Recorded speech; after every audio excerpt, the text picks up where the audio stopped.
Hi everyone, thank you so much for joining me today. So in today's card making video, we're going to be playing with the layering stencil from Gina K Designs. This one is called Sunflower Garden and it was part of the Thoughtful and Thankful kit, but all the products are now available individually. And I'm going to be showing you how you can do the triple time stamping technique, but using the layering stencil, and also how we can step it up a little bit by using different shape nesting dies. So first of all, I'm just going to show you how the layering stencil works. I've cut a card panel that measures 6 inches squared, just because that's the size of the stencil, and then it makes it really easy to line those stencils up.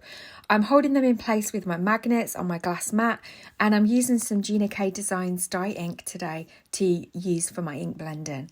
So this colour is Wild Lilac and I'm just using a blending brush. And what I really love about these inks is that when they dry really smooth. It almost looks printed. So even though it looks a little bit patchy in places, when the ink dries, you get a really lovely ink blend. So it really helps if you're a beginner to ink blending or you're struggling to get a good blend. These inks really make that easy work. So I'm just adding the second stencil in now, and I'm just coming in with some Tranquil Teal. And now because this second layer in stencil does go over some of the purple, the Tranquil Teal is going over that and creating like a really dark bluey purple colour. So it's not the true colour, but obviously it's a great way of extending the coloured inks that you've got in your stash, because I don't have a dark navy blue in these dye inks, so it's just a great way of creating different shades by layering the colours up. So I'm now just coming in with Blue Lagoon for the third layer in stencil, and this kind of adds some of the centres to the flowers and then a few extra circle flowers around the outside as well. And so I'm just moving my magnets around as and when I need to, and they hold it in place really nicely. And then again, I can just wipe my stencil off with the microfiber cloth. So the fourth layer in stencil is the leaves and some extra circle details, and I'm using grass green dye ink for this one.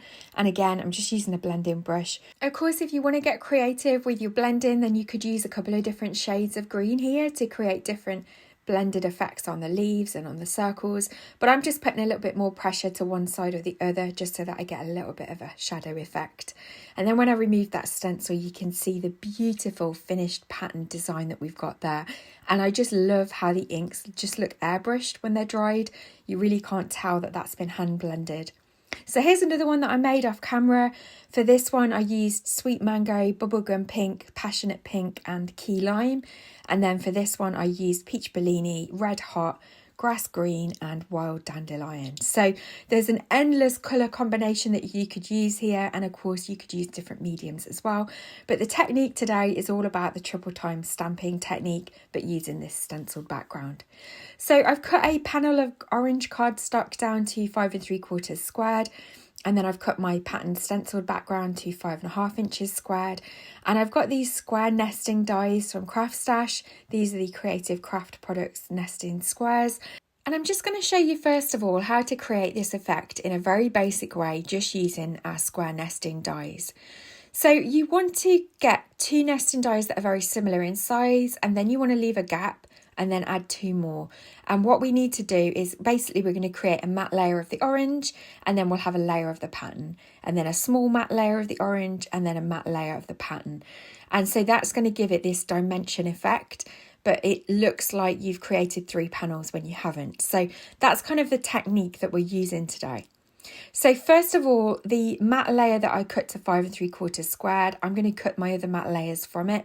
Of course, you don't need to do this, but it is a great way of saving your coloured cardstock.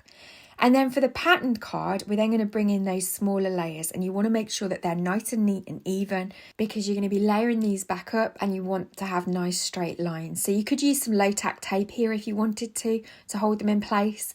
But once I've run that through my Big Shot machine, you can see that we've got those 3 layers there. So now what I'm going to do is glue those layers together. Obviously, if you'd not cut the orange matte layers from your base matte layer, then you'd have solid panels to be gluing these frames to. But then we can just attach it to our card blank. So this is a 6x6 card blank, and I'm just using some Collal glue there in that glue bottle. I'm making sure my card's the right way around, and it is important when you're doing this that you remember which way the layers fitted in the original panel. Otherwise you're going to have fun trying to match the pattern back up. So try and keep them all in the same orientation so that you know how they're going to layer over the top of each other. So you could just layer them up like this and keep it nice and flat, but I think the technique really stands out when you add some dimension between the layers. I just think it helps the layers pop a little bit more. So I've got this foam tape from scrapbook.com. It is 1 inch wide, so I'm just cutting it in half. And I think this is a great double-sided tape. It's really thick, really sticky. The backing tape's really easy to remove. And because it's extra wide and you can trim it down, it means that you get good value for money. So I've cut the foam tape down to fit around that panel, and then I'm going to do the same for the centre. And I remembered that because we've already got a layer of foam tape now, we're going to need to add 2 layers of foam tape to this centre piece. So I've used up some of my scraps, and then I'm going to add some slightly larger pieces over the top of those so that that's popped up nicely in the centre of the card. So that's the first layered card finished. I'm going to pop it to one side and we will finish off these cards at the end of the video. But I'm just going to show you how we can do this technique just using heart-shaped dies and on a slightly different shaped card. So this is going to be a US A2 sized card. So I've got a matte layer of red cardstock that's 5 1/4 by 4 inches. And then I've cut my card panel down to 3 3/4 inches by 5 inches. And then I'm just working out where I want the placement of those heart dies to be. I am going to have them hanging over the edge of the cardstock because that's the design and the look that I'm going for today. And obviously the size card that I'm creating, you wouldn't fit these full heart-shaped dies onto. So of course it depends on the look that you want to go for. If you've got smaller nesting dies and you want the whole heart on it, then you could do that as well. But to get the 3 layers, I'm going to have them running off the side. So again, I've cut all my matte layers from the base matte layer of cardstock that I've got. And then I'm just going to go ahead and line up the hearts so that they match the layer that I've originally cut for the larger heart. Otherwise, they're not going to line up very well. So that's something to just bear in mind. So when you glue this matte layer of red cardstock down, you want to make sure that the opening to the heart is the correct distance apart. Sometimes if the layers shift a little bit, you could end up with a bit of a wonky shape. And you want to make sure that it's nice and even so that all the layers match up nicely. So just check that before you stick it down. And then I'm just going to come in with the next heart red matte layer and then just attach that other layer to the top. So I'm just going to add some liquid glue to the back of that and stick it down. Just remember with these dye inks that we've used for ink blending, if you are using dye inks, because they're water reactive, you want to be careful with the liquid glue. If you add too much and it seeps over, it could smudge all that lovely ink blending that you've created. So that's just something to keep in mind as well. If you prefer to use double-sided adhesive tape, then go ahead and do that. But yeah, if you're using liquid glue, just be mindful you don't want it to smudge the ink blending.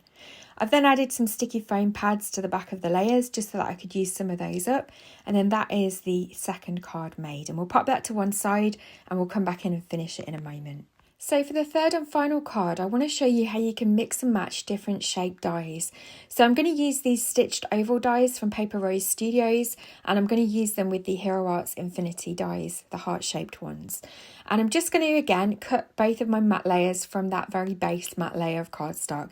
Again, I've cut these layers down to fit a 6x6 shop bought card blank. So the purple layer is 5 3/4 squared, and the pattern layer I've cut to 5 1/2 inches squared. So you can see that fits nicely with a border.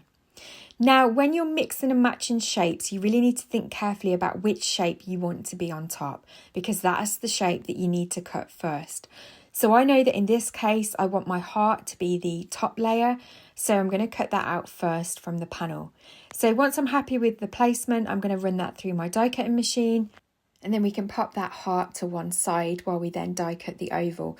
And you will see that the pattern layer looks like a really odd shape. Like you've cut this hole out the middle. It looks terrible, but trust the process. It will look lovely when it's finished. So I've just die cut that oval now, and you can see we're left with these really odd shaped panels. But that's fine. We're going to stick them all down together and you're not going to know.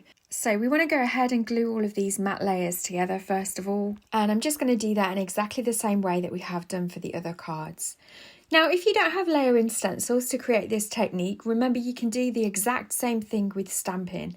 So just stamp a lovely background stamp or a panel and then die cut the 3 layers out from it and then layer them up in exactly the same way. But I thought it would be a really fun technique to do with this layering stencil, and I think the finished cards look really, really pretty. And the colour combinations that you could use are just endless, and of course you could use different mediums with the stencils as well. You could use your embossing powders or stencil butters.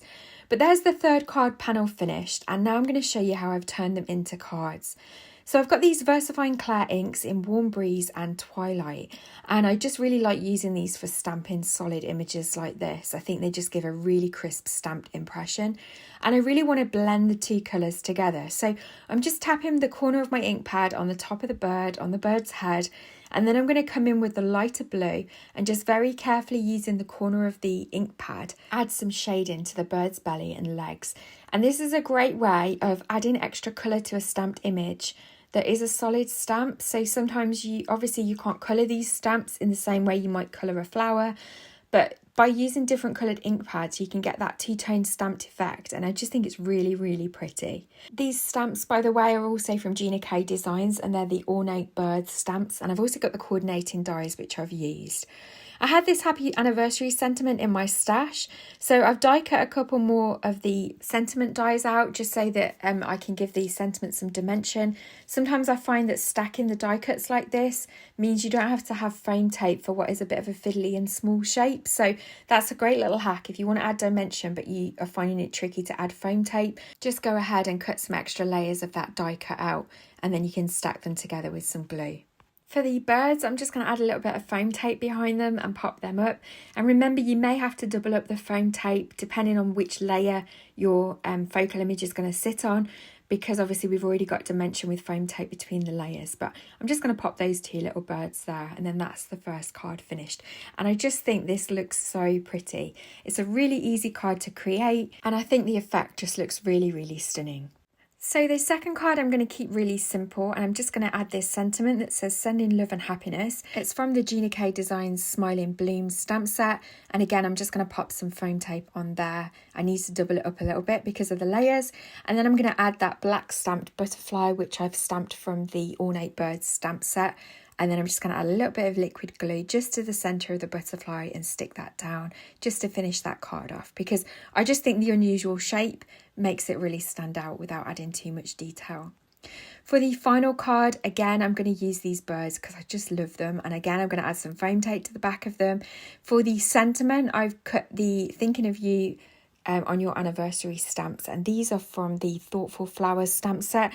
So all of these products were available in the box kit from Gina K Designs, but they are all available individually now. So I'll leave links to everything that I've used in the description box below if you're interested, but I'm sure you've got stamps and stencils in your stash that could create this same effect by using what you've already got. So thank you so much for joining me today. As always, I'll leave links to all the products that I've used below.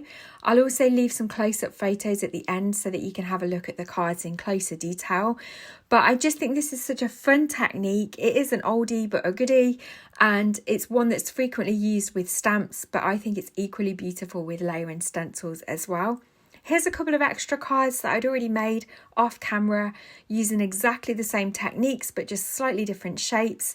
I actually really love that heart-shaped one with the holographic cardstock. So let me know in the comments below, will you try this? Have you got a favourite card that I've created today? Is it a technique that you're familiar with, or is it completely new to you? And as always, thank you so much for joining me today. I really appreciate it. Don't forget to hit that thumbs up button if you've enjoyed this video. It really helps me out. And if you'd like to see more from me, then don't forget to subscribe to my channel, and I look forward to seeing you in the next video. Take care.